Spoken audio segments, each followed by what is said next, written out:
favor pueden utilizar ese botón para hacer las preguntas y nosotros vamos a estarle pasando las preguntas al padre y el padre ya las contestaría. Bueno, pues muchas gracias por acompañarnos nuevamente. Ahora doy inicio con la presentación del padre Pedro Juan de Velasco Rivero. Bueno, él es originario de Puebla, es jesuita desde 1964, ha sido profesor de filosofía y teología, ha estado 12 años en la misión jesuita de Tarahumara, fue director del Centro Cultural Miguel A. Montaño y profesor en el Seminario Diocesano en Hermosillo. También fue coordinador del doctorado en Filosofía de la Educación y jefe de Departamento de Filosofía y Humanidades en el ITESO en Guadalajara. Fue director del Complejo Asistencial Clínica Santa Teresita AC en Krill, Chihuahua. También fue profesor de Teología en la Universidad Iberoamericana Santa Fe en la Ciudad de México y desde el 2017 está en la Comunidad Jesuita de Monterrey. Es profesor de asignatura en el Centro Cultural Loyola, en la Universidad Ibero Monterrey y en el ISER de Saltillo. Sus grados académicos, él estudió licenciatura en Filosofía en el ITESO en Guadalajara. Tiene una licenciatura en Teología por el Colegio Mexicano de Cristo Rey México, un doctorado en Teología por el Instituto Católico de París y un doctorado en Ciencias de la Religión por la Universidad de París, la Sorbona. Ha sido autor de algunos libros, Danzar o Morir, y dijo Jesús, hagamos un pueblo, Salmo y Contemplación. También ha sido colaborador en diversos libros colectivos y en algunos artículos de revistas nacionales y extranjeras. Ha participado en diversas conferencias y cursos breves en algunas instituciones nacionales y extranjeras. Con nosotros en la Universidad Ibero Monterrey imparte el diplomado de análisis de las causas estructurales de la violencia. Este programa está por iniciar el próximo jueves 3 de septiembre y se compone de 2 semestres y va a ser impartido por esta misma modalidad Zoom. De todas formas, mañana les haré llegar por ahí mayor información de este programa para que la tengan a la mano por si gustan acompañarnos. Bueno, pues ahora sí, dejo al padre Pedro de Velasco con ustedes. Gracias, padre.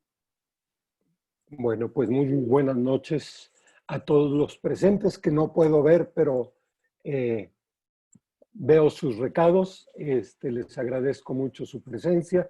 Espero que esta conferencia, bueno, este rato de charla, dé algunas pistas para poder de alguna manera ir asumiendo, ir reflexionando y tratar de ver qué podemos hacer en este asunto de la violencia, que creo que nos preocupa a todos, aunque de alguna manera ya veremos que a veces nos preocupa, pero por otro lado podemos cerrar los ojos a él. En concreto, vamos a hacer una reflexión de por qué la violencia que experimentamos actualmente no es ni una casualidad, ni es una cuestión de la naturaleza humana, de la maldad de los seres humanos, o porque la estructura del mundo es así. Ya veremos que esas son unas buenas razones racionalistas para no ver la realidad de lo que estamos viviendo actualmente y sobre todo no ver sus causas últimas y por tanto no poder pensar por dónde pueden ir las respuestas básicas, las respuestas, digamos, que van a la raíz de las cosas y que pudieran de alguna manera darnos pistas para una posible actitud conjunta. Bueno, ahorita vamos a retomar esto.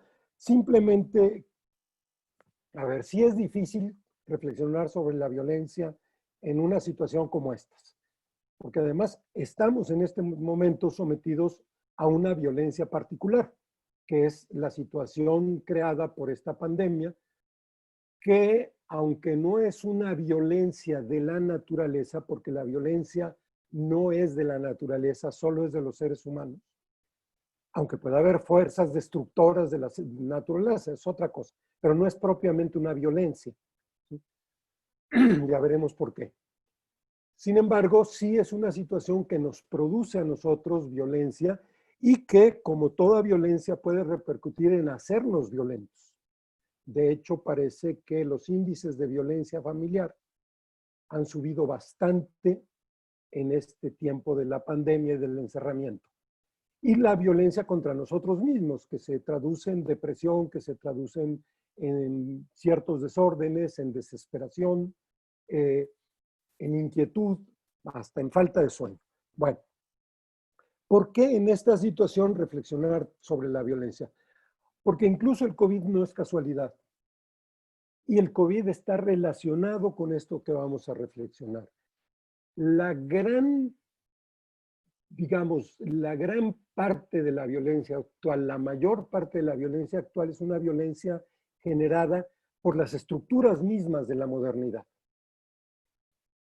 No es, les decía, no es casualidad, no es natural, no es porque seamos malos, es porque hemos diseñado un tipo de sociedad que llamamos la modernidad occidental, la modernidad liberal ilustrada, la modernidad liberal capitalista, tenemos varios nombres, pero en general cubre un fenómeno que fundamentalmente nace en Europa en el siglo XVI y que parece, aunque discuten mucho los actuales filósofos, que está llegando a su terminación en este momento, que está en una gravísima crisis, no de uno de los aspectos, sino de todos sus aspectos, y que no solo está llegando a una crisis, sino que está provocando un enorme descontento, desencanto de la misma racionalidad occidental. En este momento somos capaces, por la situación que estamos viviendo, de hacer críticas que durante 400 años no pudimos hacer. Estamos convencidos, o estuvimos convencidos hace 450 años, de que la racionalidad occidental, moderna, eso no lo decíamos, era la racionalidad absoluta, la única racionalidad, la verdadera, ¿sí? Todas las demás eran ciertas irracionalidades.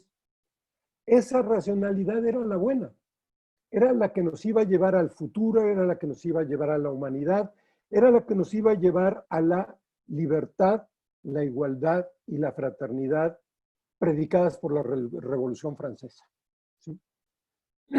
De hecho, la modernidad nace como un movimiento que intenta rescatar al ser humano de todas sus pretendidas alienaciones, de todas esas fuerzas que lo dominaban y lo esclavizaban, entre las cuales se contaba la teología, entre las cuales se contaba la superstición, entre las cuales se contaba el poder de las aristocracias, el retraso científico de la filosofía y de la medicina, en fin, toda una serie de esclavitudes de las cuales se quería liberar al ser humano.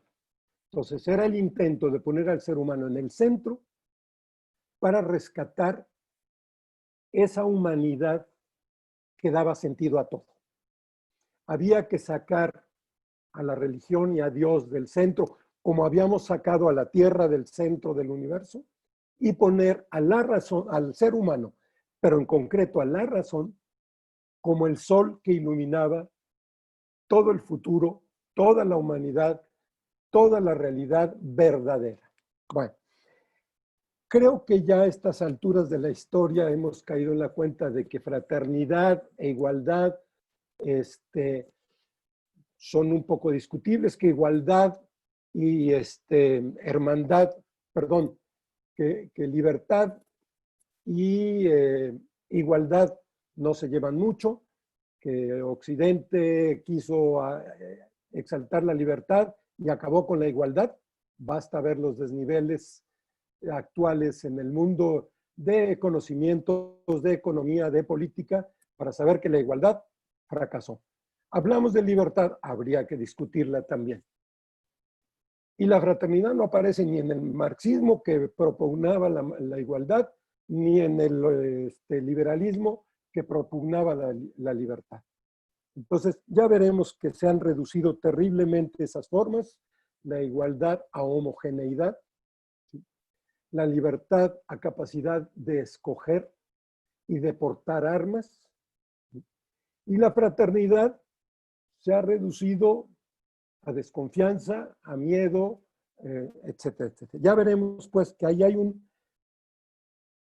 momento de fracaso o de conciencia del fracaso y de conciencia de que esto tampoco es casualidad y que esto es una fuente enorme de violencia. ¿Qué nos pasó? Bueno, vamos a tratar de buscar raíces, explicaciones. Yo diría, explicar la violencia es imposible. ¿Por qué? Porque la violencia es irracional. Para la racionalidad occidental y para todas las otras racionalidades. La mitología judía la tuvo que poner en la serpiente, porque la violencia no es humana, ¿sí? Y todas las culturas la han puesto en algún lugar fuera del universo, por lo menos del universo humano, ¿sí? Y hay que exorcizarla. ¿Por qué? Porque efectivamente la violencia no nos es natural. El ser humano, contra lo que pensamos muchas veces y contra lo que pensó en la modernidad, que decía que era buenísimo, pero empezaba pensando que era malísimo, ¿sí? El ser humano, para Hume, acababa siendo, estamos hablando del siglo XVI, acababa siendo el lobo del hombre. El hombre lobo del hombre, ¿sí? Del que había que desconfiar porque lo único que pretendía era quitarme mi propiedad privada. Y para eso había que inventar algo que se llamó sociedad, o más bien Estado, ¿sí? Que era el encargado de controlar la violencia, porque todos nos íbamos a querer arrebatar nuestra propiedad privada. Y lo fundamental era conservar la propiedad privada.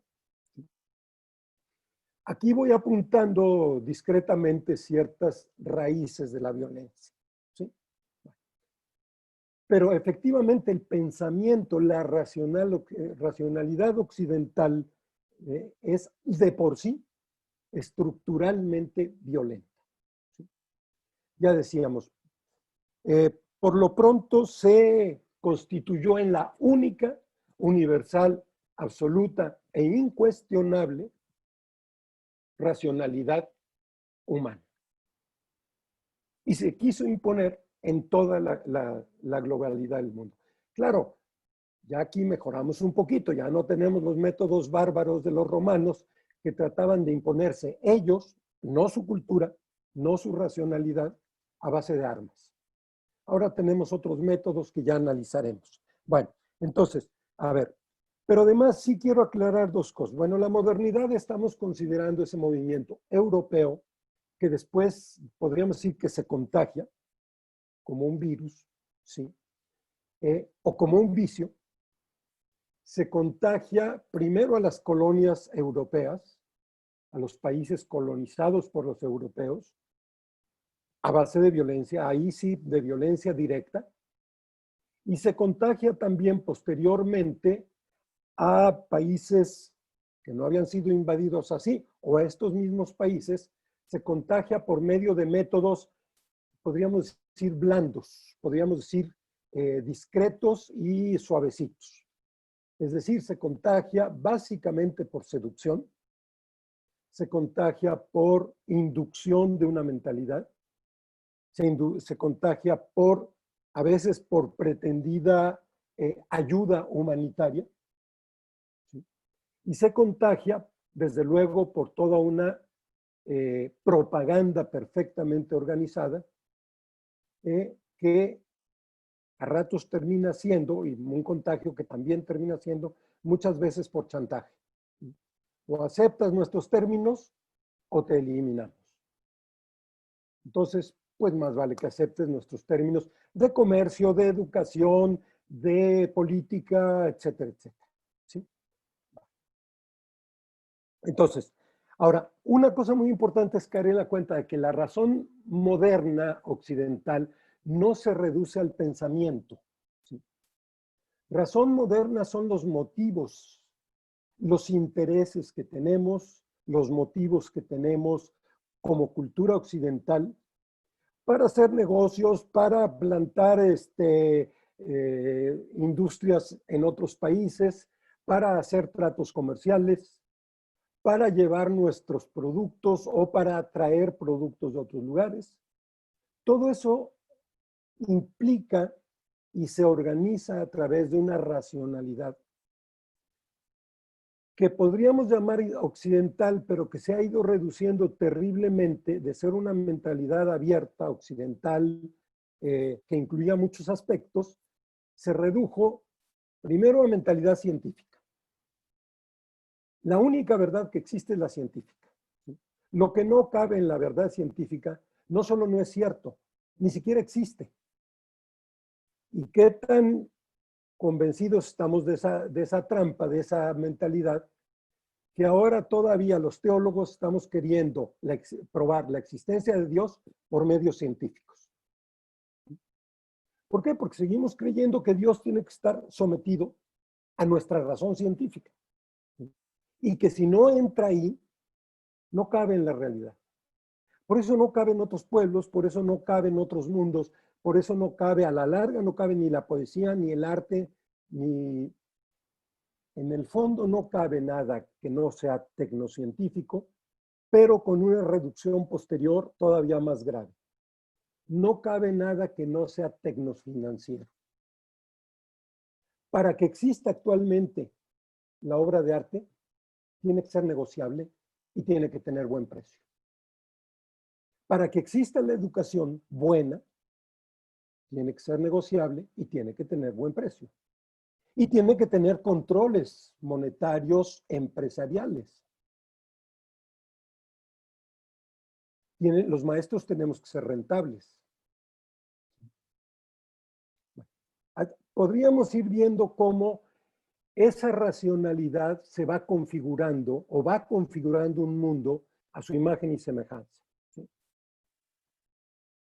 ¿Por qué entramos en esta crisis tan terrible de falta de camas de hospital, etcétera, etcétera? Porque no eran rentables las camas con ventilador. Ni para el sistema de seguridad social, que tampoco es rentable, fíjense. El sistema de seguridad social es a pérdida, a fondo perdido. Por eso nadie lo quiere, ¿sí? Y por eso todo el mundo lo critica. Pero tampoco para los hospitales privados son rentables las camas con ventilador. Es mucho más rentable un escáner o es mucho más rentable una sala de quimioterapia. Lo que no es rentable va siendo excluido. Ya no solo lo que no es científico, ya no solo lo que no es racional, sino lo que no es rentable. ¿Sí? Esa es la última reducción de la racional occidental, que reduce todo eso a negocio. Por eso en el momento actual lo fundamental, la racionalidad fundamental es el PIB, las bolsas de valores, ¿cómo se llama esto? El Producto Interno Bruto,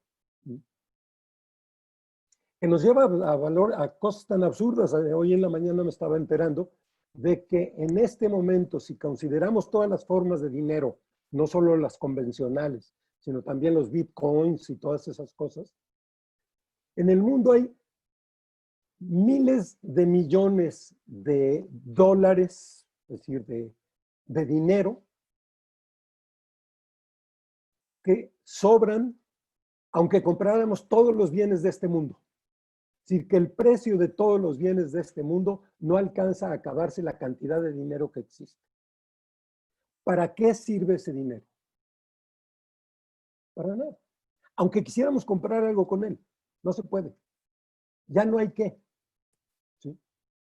Ese es el resultado de una mentalidad que ha convertido, que también es uno de los problemas de la modernidad, que ha convertido los fines en medios y los medios en fines. ¿Para qué era el dinero? Para conseguir bienes. Esto ya cambió. ¿Para qué son los bienes? Para conseguir dinero.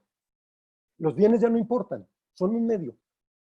Por eso los podemos destruir para conseguir más dinero. ¿Sí? Por eso podemos acabar con los bienes de la naturaleza para conseguir dinero.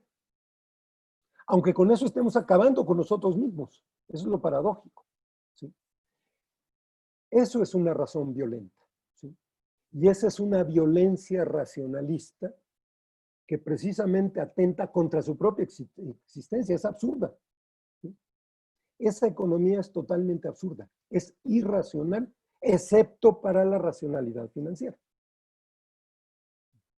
El problema es que esa racionalidad resulta terriblemente destructiva. Ahora, esto no brota de la nada, y me voy a regresar un poquito a la historia para que vean cómo se van conectando cosas.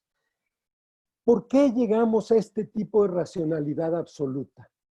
Aunque no lo crean, por unos cuantos inventos, ¿sí? Que además son premodernos. Entre otros el telescopio y el microscopio. También ayudaron la brújula y también ayudó el invento del minutero en el reloj. Parecen bobadas y sin embargo están detrás de todo este surgimiento de una racionalidad que se absolutiza y que se hace criterio de todo. ¿De dónde brotó? Me ciño un poquito, bueno, simplemente digo, ¿por qué del minutero? Porque el minutero nos permitió calcular minutos y segundos, bueno, el segundero. Y entonces el tiempo se volvió medible. Fíjense, otro de los mecanismos de la modernidad, medir todo, numerar todo, calcular todo.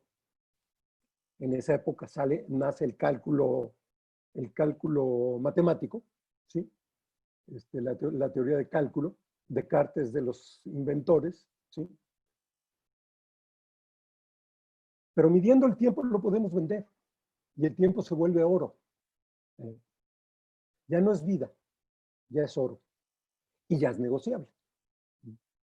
Ya lo podemos medir, contar y calcular y le podemos poner precio. Y ya sabemos cuánto vale las horas de un obrero, las horas de un maestro, las horas de... ¿sí? Por supuesto, esa violencia no se ve. Nadie se ve su minutero como una amenaza, ¿sí? El microscopio y el telescopio, ¿qué pasó? Con ellos dos nos damos cuenta de una cosa muy simple. El mundo no es como lo vemos.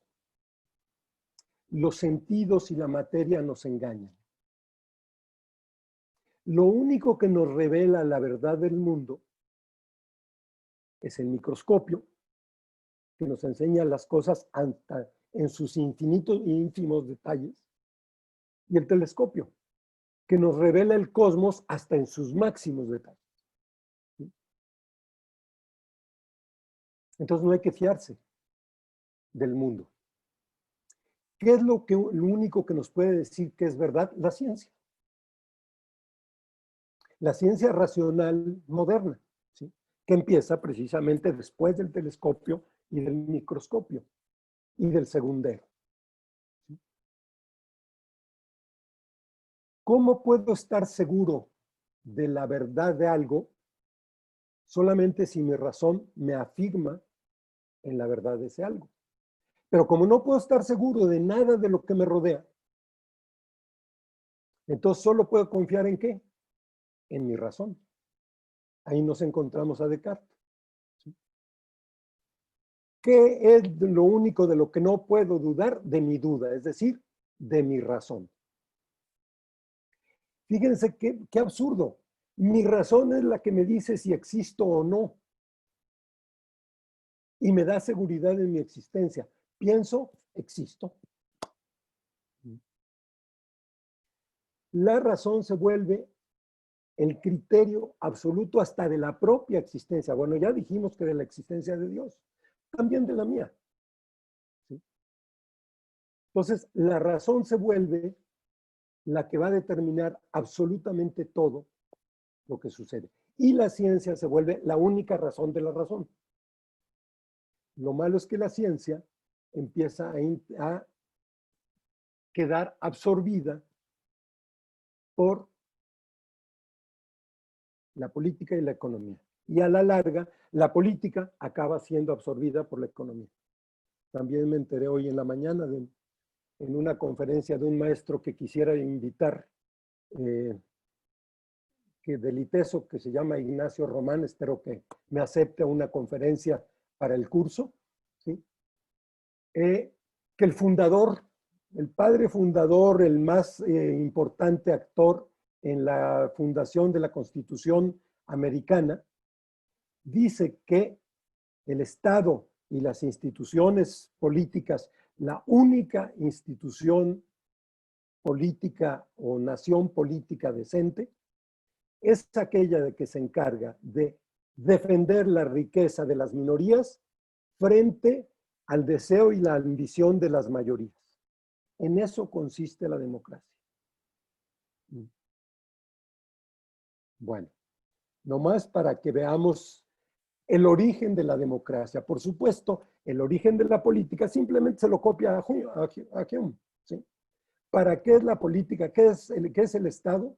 El resultado de un pacto que hacen los propietarios para crear una fuerza general, entregarle el poder de la violencia para que no se maten entre ellos por quitarse sus bienes. Ese es el pacto social. ¿Para qué sirve la sociedad? Para castigar a los que se quieren robar los bienes de los que tienen bienes, por supuesto. A los otros nadie los quiere robar. La sociedad se concibe como violenta, ¿sí? Es para reprimir. Su origen es para reprimir. Y se concibe, fíjense, como individualista, que es de las grandes formas de violentar de la sociedad occidental, ¿sí? La sociedad occidental nos violenta como violenta a la naturaleza, ¿sí? Analizándola, es decir, dividiéndola en partes, dispersándola, deshaciéndola, separándola de su contexto y absolutizando las partes. ¿Qué es lo que vale? Bueno, valía, eran los átomos, esos heredados de Grecia. Actualmente, ¿qué vale? Pues parece que el bosón de Higgs, que es la partícula mínima que hemos llegado. Ese es el que explica todo. Estamos buscando la explicación de todo en la última partícula que podamos aislar. Proyección de nuestra idea de sociedad, pero repercute en nuestra idea de sociedad. ¿Qué explica todo el individuo? ¿Qué es lo que hay que proteger al individuo? Y su riqueza de pasadita, ¿sí? ¿Qué es lo que hay que eliminar? A todos los otros porque son una amenaza. El otro siempre es una amenaza en la modernidad. No en balde el coronavirus es una parábola de nuestra sociedad. En el coronavirus hemos logrado que el otro sea una amenaza constante para nosotros. Hay que cuidarnos de los otros. Taparles la boca y mantenerlos lejos. ¿Sí? Y de preferencia nosotros encerrados. Y vigilados. Es una parábola hermosísima del dinamismo de la modernidad, ¿sí? Cuidar al individuo a costa de hacerle perder todas sus relaciones sociales, su libertad, la libertad tan preciada para la modernidad. ¿Por qué? Porque nos quisimos ahorrar unos pesos o ganar unos pesos en los sistemas de salud y en los sistemas de alimentación. Qué barbaridad, el tiempo se está yendo horriblemente rápido. Voy a hacer una mezcolanza, pero para que vean otro de los elementos importantes. Bueno, la violencia de la modernidad empieza ahí, ¿sí? Empieza en ese tipo de planteamientos en los cuales concretamente se pasa de la economía, que es la producción de bienes y que es fundamental en la vida humana, a lo que se llama la crematística, es decir, a la producción de ganancia y de dinero. Esto se vuelve el principio de la economía. Y ese se vuelve el principio de todo. Entonces la economía va invadiendo todos los campos y se va apoderando de diversas maneras de los diversos campos. Y el problema es que en el momento en que empieza a hacer esas cosas, ¿qué pasa? Se empieza a destruir la esencia de los otros campos. Cuando la economía se puede comprar, sea por sobornos, sea por presiones de grupos sociales, sea por propaganda y cantidad de millones que se juntan para comprar propaganda, y cuando eso es lo que importa, porque el otro ya no vale, en ese momento la política ya se corrompió. Ya no está haciendo política. Está haciendo una máscara del poder, no más. ¿Sí?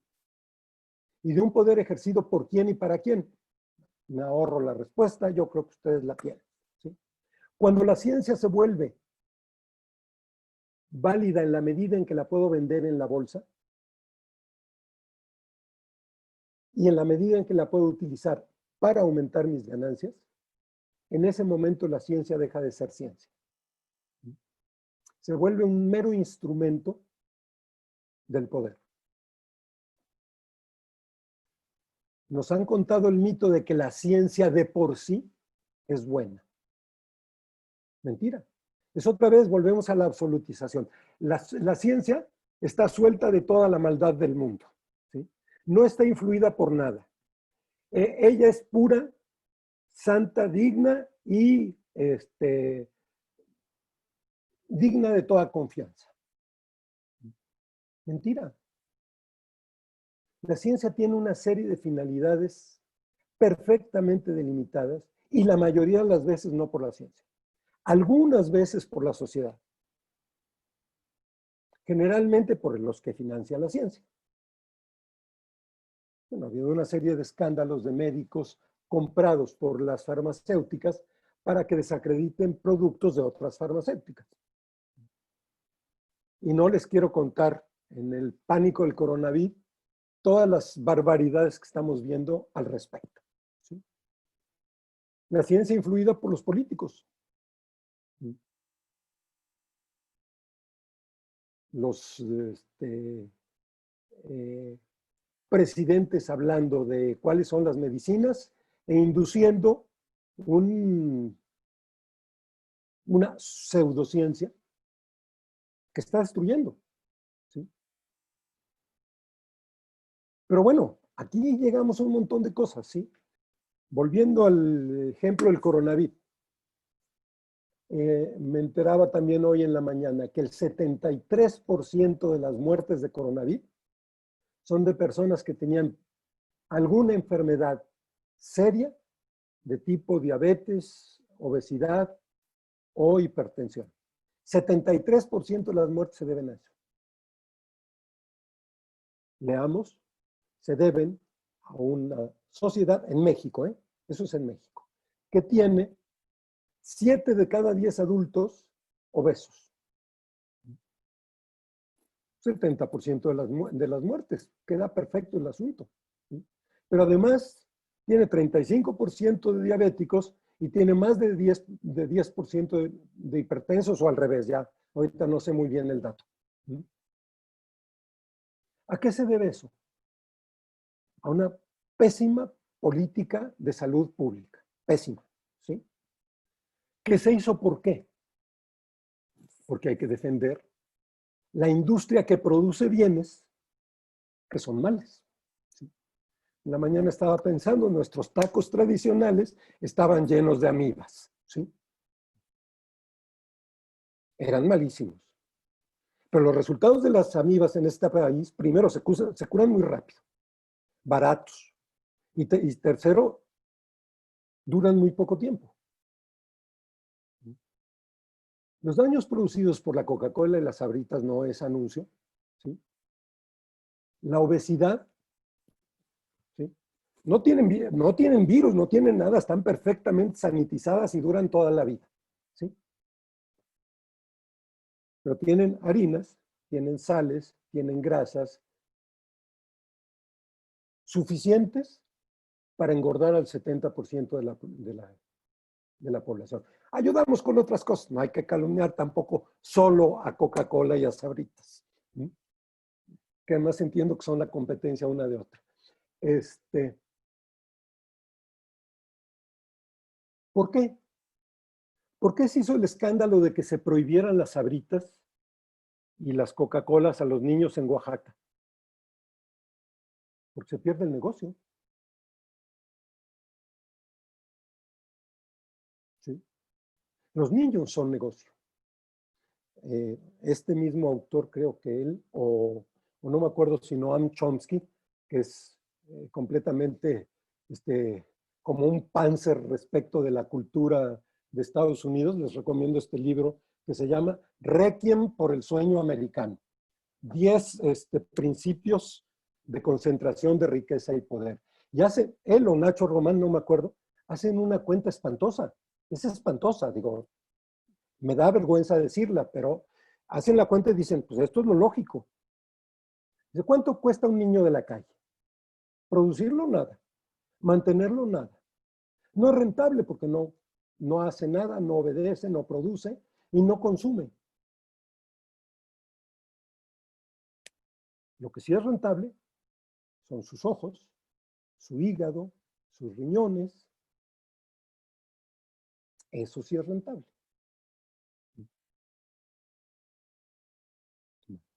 ¿Sí? Digo, es horroroso. Pero en el criterio de la rentabilidad, si lo que manda es la ganancia, y es lo que manda,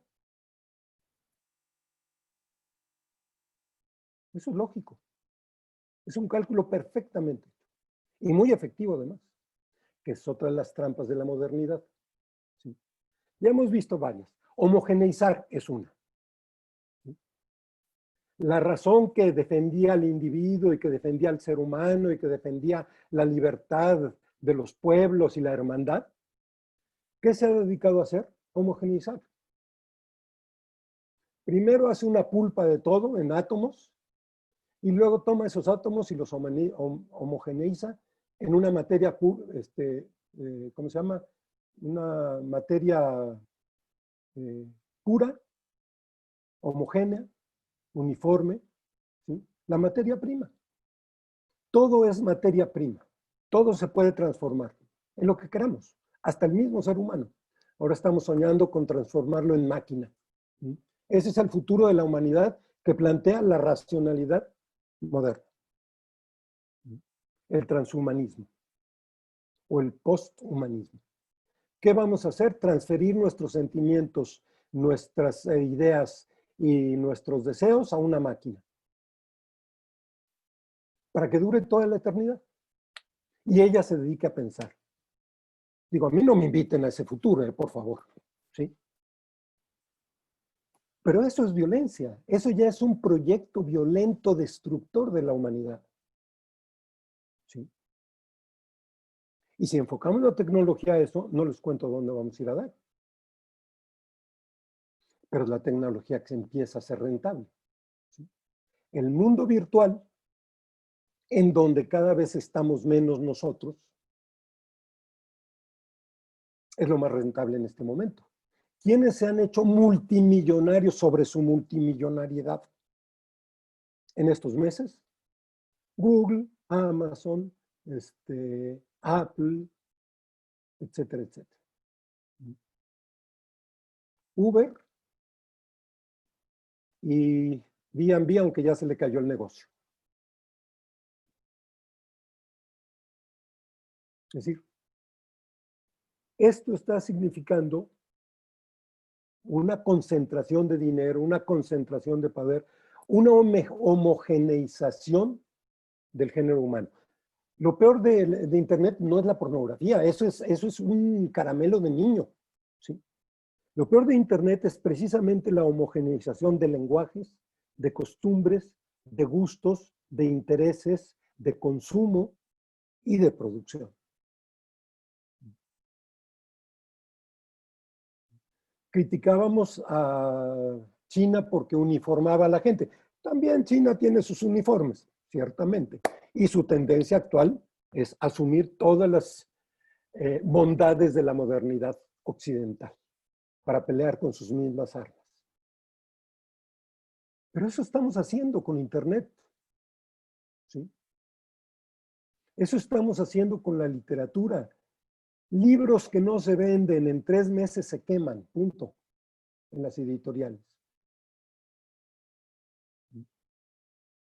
Tiene que ser del gusto de la mayoría del público. Y tienen que ser un negocio rápido y eficaz.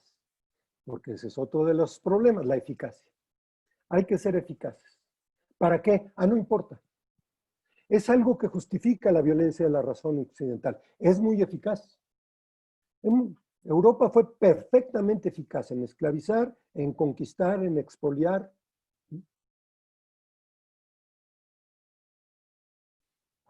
Todo esto surge, por último, porque ya veo que son las 19:43 terroríficamente. Todo esto se conecta con cosas tan básicas y tan antiguas como el paso de la agricultura, en la cual se cultivaba la tierra. Todo lo que se consumía se tenía que cultivar, ¿sí? O por lo menos se tenía que cuidar para dejarlo crecer. Digo, los venados no se cultivaban en América, pero sí se les daba su espacio, etcétera, etcétera, ¿sí? Había que reponerlos, había que dejarlos, estaba prohibido matar hembras, ¿sí? De esa agricultura y de esa cultura del cultivo pasamos a la cultura de la industria y de la extracción. Ya no hay que cultivar, ahora hay que extraer, ¿sí? Extraer carbón y oro y plata primero, así nos fue en América con el oro y la plata, ¿sí? Extraer esclavos de África, extraer seres humanos, ¿sí? Extraer luego productos agrícolas que no reponemos jamás. Homogeneizar campos que van a producir una serie de pandemias, una serie de virus, que luego hay que matar a base de cientos de millones de dólares, que son cientos de millones de dólares para las industrias de la fumigación, etcétera, Monsanto, o millones de dólares para las farmacéuticas, ¿sí? Porque también se venden las enfermedades y las plagas. Se contamina más el planeta, pero no hay problema. Solo extraemos. ¿Sí? La razón extractivista es una razón profundamente depredadora. Y son las industrias más grandes del mundo. Bueno, la otra es la libertaria. La industria de las armas. ¿Hechas para qué? Para matar seres humanos. Las ametralladoras no son para matar venados. Y las bombas atómicas tampoco. ¿Para qué es toda esa industria? Para matar seres humanos. Y es, si no la primera, la segunda industria más grande del mundo. ¿Y quiénes la tienen? Los países modernos. ¿Ven la racionalidad destructiva? Bueno, esto es simplemente una serie de ideas locas sueltas y que espero les inspiren a reflexionar y a decir, bueno, si queremos salir de la violencia, no es cuestión de portarnos bien nosotros y dar las buenas tardes. Eso es civilidad, urbanidad. Se necesita cuando uno es urbano, pero no llega mucho más lejos. Se necesita que vayamos a las causas estructurales de la violencia y que nos decidamos como comunidades, como grupos humanos, hacerlo. Solos no podemos hacer nada. Eso sí es cierto. ¿Yo qué puedo hacer? Solo, individualistamente, nada, es aumentar el problema del individualismo. ¿Qué podemos hacer y qué costos estamos dispuestos a pagar? Les aseguro que en no mucho tiempo los costos serían risibles frente a los ahorros que habríamos hecho. Simplemente, ¿cuánto ahorraron de gasolina por el encierro? Nomás para que vean que portarse bien reditúa. No el cielo, pero la gasolina. Bueno, estas son preguntas que nos quedan. El curso trataría de tocar esto. Los últimos que lo tomaron amenazaron con suicidarse en masa y tuvimos que hacer un curso distinto. Pero pudieron decir, sí, sí vemos cosas que no veíamos y sí queremos hacer cosas a las que quizá no nos animábamos antes. ¿Sí? Bueno, lo dejo ahí para que haya tiempo de las preguntas que mi equipo que me ayuda y me apoya, al cual ven todos, supongo, se encargará de decir, a ver, estas a lo mejor podemos contestarlas. Nos quedan 12 minutos, aunque prometí 15. Amén. Muchas gracias. Hola, muy buenas tardes a todos. Muchas gracias, Padre Pedro, por hablarnos acerca de estos temas, de la verdad, de la razón, el contexto que nos hace político, social, científico y tecnológico, y pues que nos hace reflexionar o pensar acerca de cómo está impactando todo esto en la vida del ser humano y qué podemos hacer al respecto. Vamos a pasar a la pregunta. Nos pregunta Nadia si la religión es rentable. Sí, en algunos casos, claro. Sí. Sí, en algunos casos. Es poder. ¿Por qué creen que el señor Trump fue a fotografiarse con una Biblia frente a una iglesia católica, por cierto, ¿verdad? Bueno, no estoy muy seguro, ¿sí? Porque la religión es poder en muchísimos países, ¿sí? Es control también. Es resignación en otros aspectos. ¿Sí? Y Gracias. es pureza, ¿sí? También es venta, ¿eh? También se puede vender la religión. Nos pregunta Delfino, ¿cree que sea un efecto de ceguera voluntaria un proyecto como este o muchos, como por ejemplo, como el de la pseudociencia? A ver, no es ceguera voluntaria en la mayoría de la población. Es falta de información, es ocultamiento. Tenemos muchas formas para ocultar esto. Una de ellas es enseñarlo, ¿sí? Hemos hecho de la violencia un espectáculo. Eso nos permite, como en el cine, ver cómo se matan todos y nosotros ni nos inmutamos, ¿sí? Haberle hecho un espectáculo es una forma de ocultarla, ¿sí? O haberla hecho propaganda. Todos los políticos, lo primero que dicen es que van a darle seguridad al país. Hoy el señor Trump se encargó de eso, ¿sí? Es decir, no es ceguera voluntaria, es ceguera inducida, ¿sí? Es ceguera por desinformación, por ocultamiento, por seducción, ¿sí? Si nos han seducido los supermercados, y ahorita no somos capaces de pensar que somos libres si nada más tuviéramos 3 champús, 3 jabones, 3 marcas de jamón y 3, no, hay que poder escoger. El costo terrible de eso en ecología es tremendo, es tremendo. ¿Sí? Más del 30% de la comida del mundo se tira. Y de la que llega a los supermercados, el 30% se tira antes de salir a anaqueles. Digo, de la que no llega, pues de la que se produce. ¿Sí? Bueno, ¿sí? Esa ceguera está inducida, ¿sí? O está seducida, ¿sí?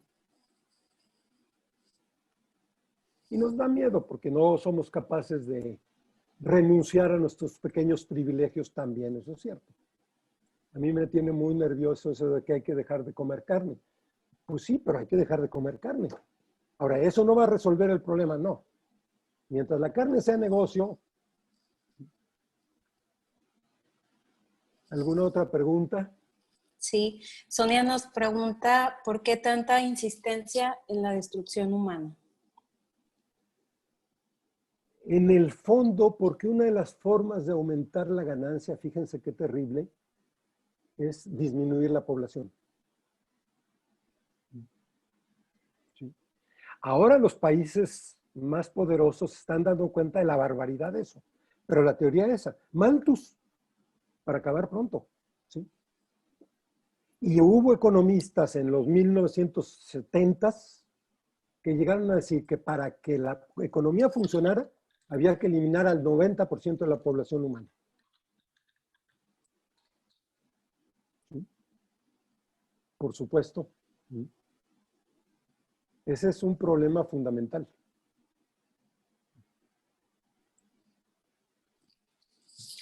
Ramiro nos pregunta, ¿cómo convencer a los jóvenes de que lo racional y lo monetario no lo es todo? Miren, siempre les echamos la culpa a los pobres jóvenes. Creo que los jóvenes actualmente, por lo menos de la racionalidad, están bastante decepcionados. ¿Sí? Y a los viejos nos preocupa su falta de preocupación por lo económico. ¿Sí? Yo conozco papás que están nerviosísimos porque los hijos cambian de trabajo como si fuera de calcetines. No, el problema no son los jóvenes. El problema son las instituciones nuestras que hemos creado, los adultos, los que tenemos el poder, los que hemos generado estos últimos 50 años que han sido exponenciales en la destrucción. ¿Sí? La destrucción que estamos viendo empieza en 1970. Podemos fijar la fecha exacta cuando empieza este tipo de destrucción. ¿Sí? En los años 70. Pero ha sido exponencial. ¿Sí? Hemos acabado con más vegetación y con más diversidad que en los últimos 1000 años. Bueno, somos nosotros los que tenemos que cambiar. Son nuestras políticas, son nuestras formas de concebir la sociedad, de concebir las relaciones humanas. Claro que hay que compartirlas con los jóvenes. Yo creo que un punto por donde se podría empezar y que a los jóvenes les interesa es la ecología. Si realmente la tomáramos en serio, empezaríamos por hacer cosas que pondrían en mucho problema a la economía, ¿sí? A un cierto tipo de economía. No a la alimentación humana, ya los que me han oído alguna vez saben que descubrí algún día que el 70 u 80% de la alimentación consumida de veras por los seres humanos la producen pequeñísimas parcelas, casi siempre unifamiliares, ¿sí? De subsistencia o de poquito más que subsistencia. El 70% de la alimentación no le pasaría nada si quebraran todas las agroindustrias y todas las productoras de alimentos. No le pasaría nada. A nosotros los ciudadanos sí nos pasaría bastante, eso sí es cierto. Pero a la alimentación mundial se podría seguir produciendo.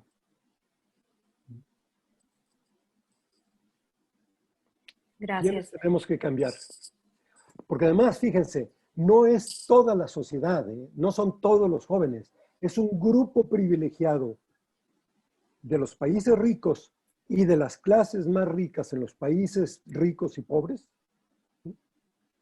Los que hacemos el mayor deterioro ecológico. Los países ricos son los responsables de prácticamente toda la destrucción ecológica. Incluyo a la India y a China, que no son tan ricos. Bueno, China sí es muy rica. La India no tanto, pero tiene una barbaridad de población, ¿sí? Eso es lo que tendríamos que cambiar.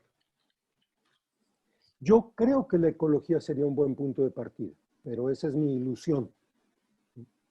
Que no se salva con la ciencia actual, ¿eh? Ya lo dice el Papa Juan Pablo II. Perdón, no vuelvo a hacer esa blasfemia. No. El Papa Francisco, perdón. Borro, qué barbaridad. Es los traumas de la niñez y juventud de uno. No. Si ustedes conocen la encíclica Laudato Si, yo les recomiendo esa, porque hace varias conexiones de este tipo y hace una muy importante que no mencionó.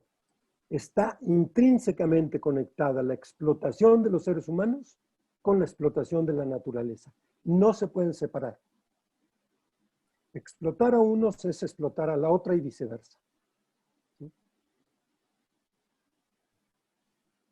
Es una encíclica, no soy muy partidario de promover documentos religiosos, pero esa sí la promuevo para que vean. Es una encíclica que vale la pena leer con cuidado. Yo creo que es de las últimas 5 encíclicas, la última de 5 encíclicas fundamentales en 120 años. Pero bueno, esa es respuesta a la pregunta de qué era, de cómo se podría cambiar. ¿Sí?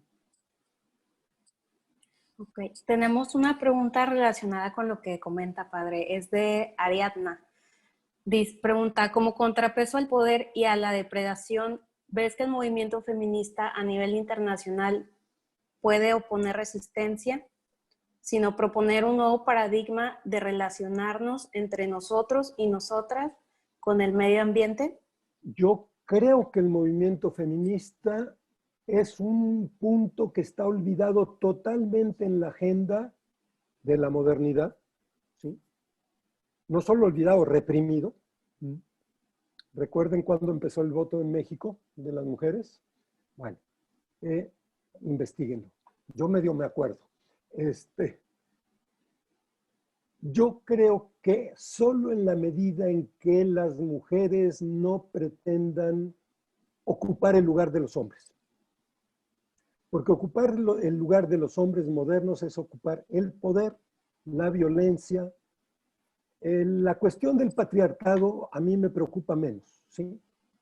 El problema no es el patriarcado, el problema es el poder económico, político y claro, el acaparamiento por los hombres, por supuesto, eso es parte. Pero simplemente llegar a ese lugar es agravar el problema porque se va a duplicar. Yo creo que sí hay una posibilidad importantísima en la aparición de las mujeres como mujeres y desde una mentalidad femenina, ¿sí? En el manejo de lo político, en el manejo de lo económico, pero sobre todo en el manejo de lo cultural, porque van descubriendo los filósofos actuales que la famosa división en económico, político y social no sirve para nada. Ahora están descubriendo que lo importante es lo cultural. Yo diría, sí, ¿por qué?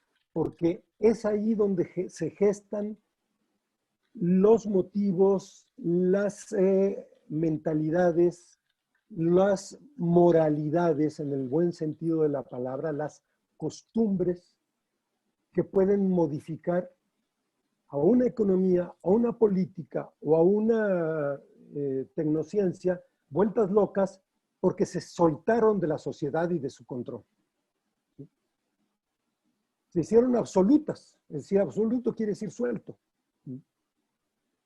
Cuando la economía se hizo absoluta, se desprendió de la moral, de la religión, pero se desprendió del control social.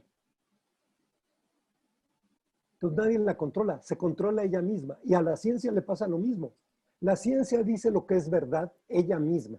Lo que está bien o mal para la ciencia, lo dice la ciencia. Nadie se lo puede decir. Y la política más o menos. Ya se resignaron a que se los digan los economistas, digo, los financieros, ¿sí?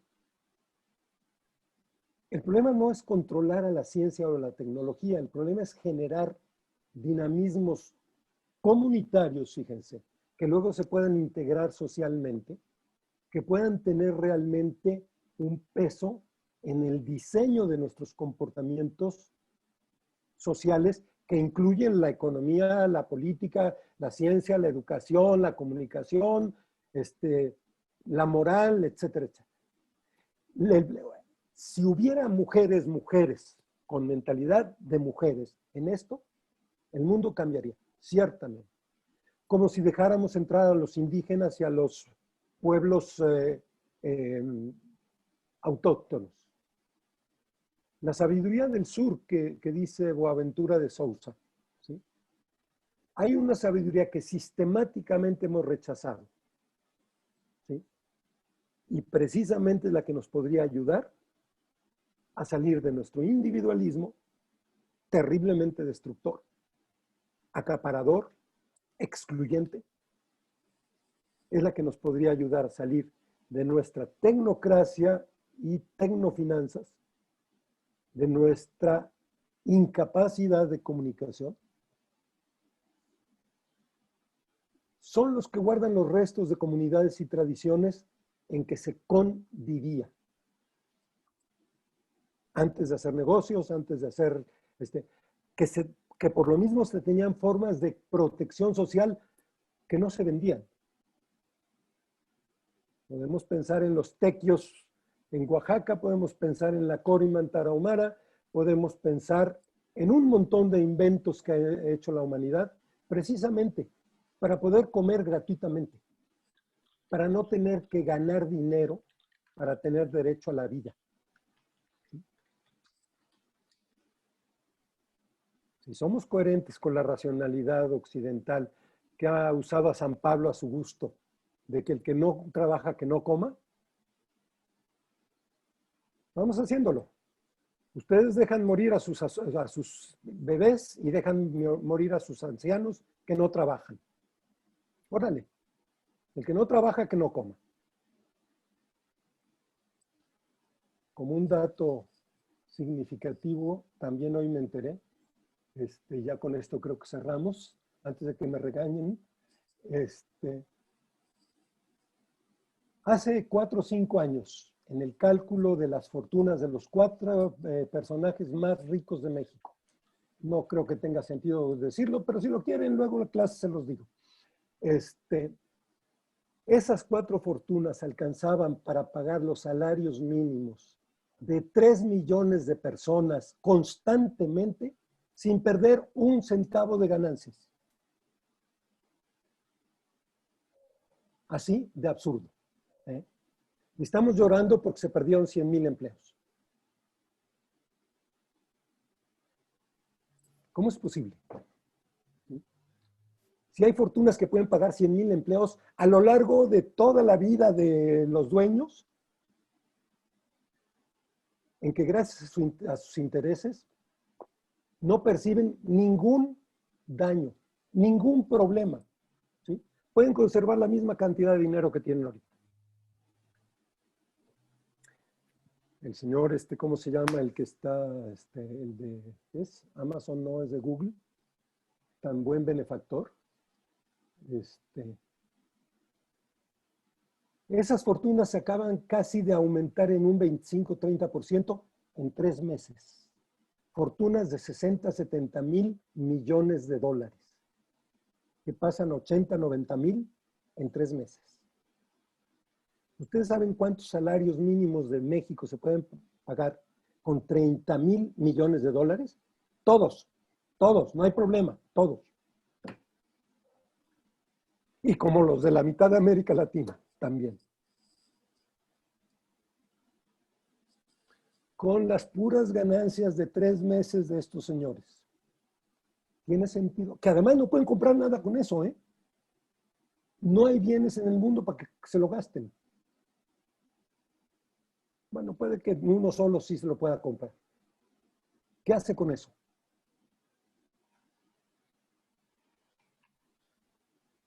Bueno, vean la racionalidad de nuestra irracionalidad occidental y su violencia sobre todo. ¿Sí? No es casualidad, no es maldad de los malditos seres humanos, ni como dice Hume, ni como dice René Girard, que también dice que somos malos porque queremos imitar, porque nacimos imitadores, pues que queremos imitar lo que el otro tiene y queremos quedarnos. Y el otro nos quiere matar porque lo estamos imitando. Mentira, mentira podrida. Ahora, sí nos han ido configurando así, eso sí es cierto. Bueno, si no acabamos, no me puedo ni despedir. Y son 20:07. Espero que algo haya quedado claro. Espero que les haya abierto no solo comprensiones, sino la esperanza de decir, esto lo creamos nosotros, lo podemos deshacer nosotros. Y al parecer, lo que nos ha enseñado el COVID, que se puede deshacer en 4 meses, ¿eh? Por lo menos una buena parte. ¿Sí? ¿Cuántos hábitos cambiamos en 4 meses? Ahora ya no surge regresar, eso sí. ¿Para qué? Para seguir con el desastre. Pero se puede. No es cierto que no se puede. ¿Sí? Y ya lo hicimos. Poquito, pero ya lo hicimos. espero que puedan quedar esas dos cosas, por lo menos como lo que yo quisiera comunicar en esta sesión. ¿Sí? Bueno, pues no sé si las encargadas dicen adiós y ya yo digo adiós y agradezco. Bueno, por mi parte, muchísimas gracias. Un deleite siempre escucharte y muy enriquecedora tu participación. O sea, yo soy una de las alumnas que se quiere suicidar en más. Aquella que mencionaste no es mentira, pero sí, pues se les invita a todos. Ada, no sé quién hace la invitación a todos los participantes y al curso que va a dar Pedro con estos temas. Santa la hizo al principio, pero si pone su micrófono la puede volver a hacer. Gracias, Sí. padre. Perdón, Alice. Adelante. Adelante. Ok, es que algunas de las preguntas que nos hacían era precisamente cómo podían tener más información y cómo tener el acceso al video. El diplomado a los cuales se está invitando es Análisis de las causas estructurales de la violencia. Este es un diplomado que se va a ofrecer a través de la vía de Zoom por videoconferencia y estaría comenzando el 3 de septiembre. Sí, vamos a tener 2 horarios y toda esta información se la vamos a hacer llegar a través de correo. También esto sería en el transcurso del día de mañana, pero ustedes, si ahorita ya quieren empezar a revisar información, los estamos invitando a la página de Ibero Monterrey. Ahí ya aparece la información del curso. Y la grabación la van a poder encontrar a partir del día de mañana en la página de Facebook de Ibero Monterrey. Tanto esta como todos los webinars que hemos tenido para ustedes. Sí, por mi parte, pues les agradezco a cada uno de ustedes su presencia y el poder convivir este tiempo juntos. Muchas gracias por acompañarnos nuevamente. Mañana les hago llegar esa información a sus correos, junto también con la liga de esta grabación, o como dijo Ada, visitando nuestra página de Facebook. Ahí también se puede encontrar. Muchas gracias, padre, por su tiempo. Pues muchas gracias a ustedes y a todos los que nos acompañaron o que yo no los pude ver, pero muchas gracias. Sí, de todas maneras le vamos a pasar el chat porque pues aquí le están mandando muchos saludos y felicitaciones. Se lo vamos a hacer llegar. Muchas gracias a todos ustedes. Y bueno, pues damos por finalizado este webinario. Muchas gracias. Gracias. Sí, se ha conectado bastante gente, padre. Está una persona, Jesús Longa. No sé si... Tú tienes el control, ¿verdad, Jorge? ¿Qué es lo que quieres que haga? Levantó la mano, no sé si quiera comentar algo. O que esté por medio. No, me hace que la tenía levantada desde el inicio. Ok, ya. Muy bien. Bueno. Pues nos acompañaron más o menos como 105 participantes, ¿verdad? Sí. Bueno, sí, todavía se conectaron 105 personas, así es. Bueno, sí, estuvo muy bien, padre. Sí, mañana le hago llegar esa información para que la vea. Perfecto, muchas gracias. Nos Bueno. vemos, que descansen. Gracias. Un abrazo y ya nos veremos la próxima semana. Ya nos veremos, estoy amenazado. Sí. Saludos a Diego. Ya, se fue. Sí. Buenas noches a todos. Igualmente, nos vemos.